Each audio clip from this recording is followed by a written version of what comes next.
Some breaking news coming in. No takers for terror sponsor Pakistan. Pakistan debt management plan has been rejected. It's a big setback for Pakistan coming in. The IMF has shut its doors on Pakistan at a time when Pakistan is staring at an economic crisis.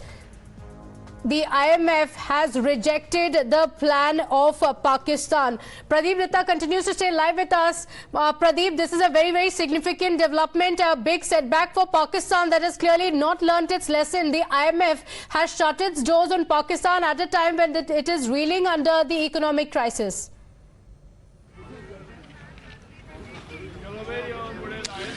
Yes, you're absolutely right. A big setback for Pakistan because already Pakistan is on the verge of right now facing lot many problems so far as their economy is concerned. So they were looking for a bailout from International Monetary Fund, but their CDMP plan has been rejected because they called it very unrealistic and they said that it's not really going to work because they thought that they will be getting some money because right now Pakistan is facing lot many problems because we have already seen how the clashes are taking place. It's not only that economic and the political crisis because the food insecurity is also staring at Pakistan. They thought that they will get some bailout from International Monetary Fund, they will get some funds and that will really help them to revive their economy to a certain extent. We have also seen that how their friends like China and Saudi Arabia has also failed to provide them a financial cushion which they had been looking for. This is for the first time this thing has happened because Pakistan is not learning its lesson. Reason being that instead of using whatever money they had for the welfare of the people, what they had been doing, they were using it for running the terror camps and terror factories in Pakistan. And these terror factories and terror camps had only created problem for them.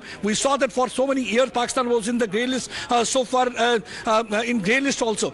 But now the International Monetary Fund calling it unrealistic. CMDP plan has also been rejected by International Monetary Fund. So if they were thinking that at least because how long the Pakistan will continue to move along with the begging ball. They had been going knocking almost each and every door looking for the money so that they can get some money and they will get some respite from the economic crisis right now that is staring at Pakistan. Because Pakistan, if you look at the problem is that they are not able to provide food. Even the electricity tariff they have increased manifold. People are facing even energy crisis. Many places are without electricity. And if you look at the places like Balochistan, look at Sindh, Khyber Pakhtunkhwa, Gilgit-Baltistan, people are out on street. They are protesting against the government. They are saying the time is not far because if you look at the analysis going on their television channel, they are saying the time is not far that instead of looking after the line of control, their army will be only distributing bread among the people because people will be fighting for one crumb of bread. That's what actually the crisis right now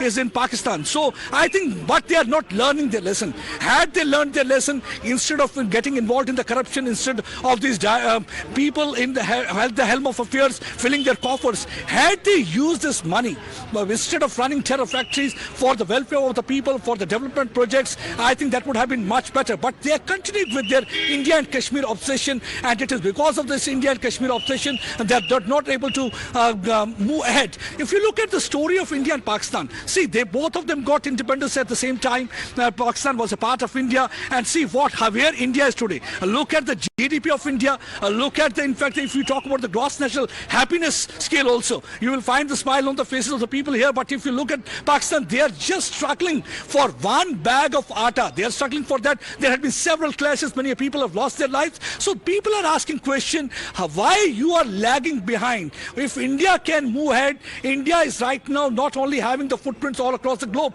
but India is able to dictate terms. So India has been able to do well all these years. So that's, I think, a big setback for the Pakistan. But let's see.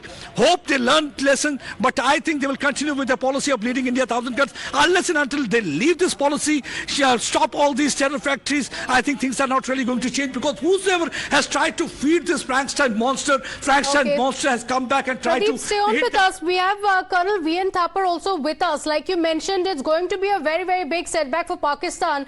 Colonel Thapar, Pakistan has gone to the IMF a record 23 times. There's no other country that has gone to the IMF so many times. And now, in its latest efforts, the IMF has also closed its door to an economically struggling Pakistan.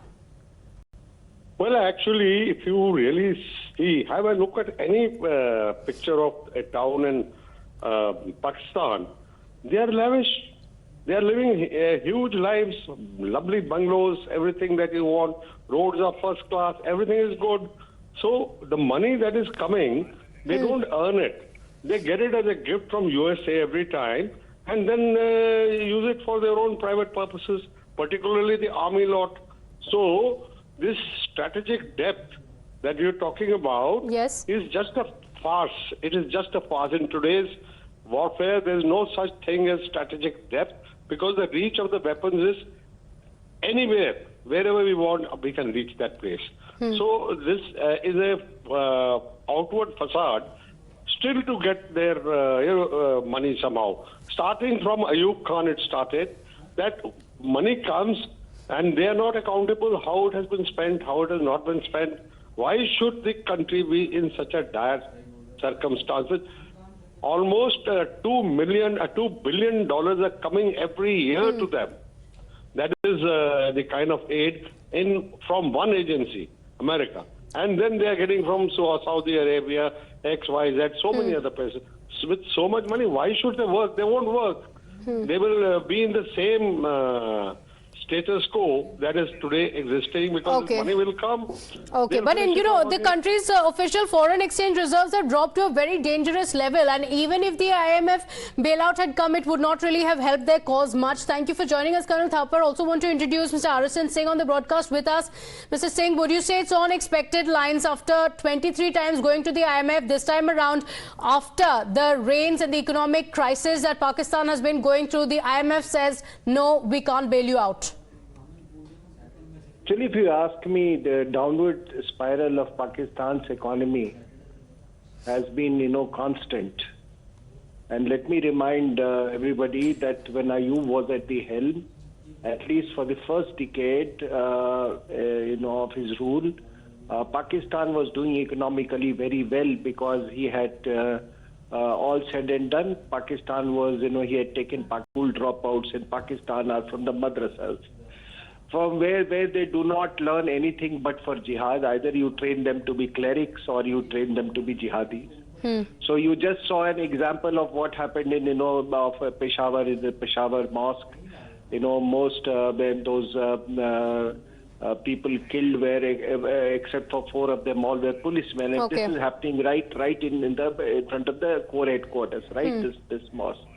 So with this kind of culture, I mean, how do you here in India we are talking about startups, and there they are talking about jihadi startups. Here in the budget, yes, as Colonel Thapar was also just pointing out, even if there is a bailout, then it would have been used for something else and not to actually help the people of the country. Mr. Singh, thank you for joining us on the broadcast.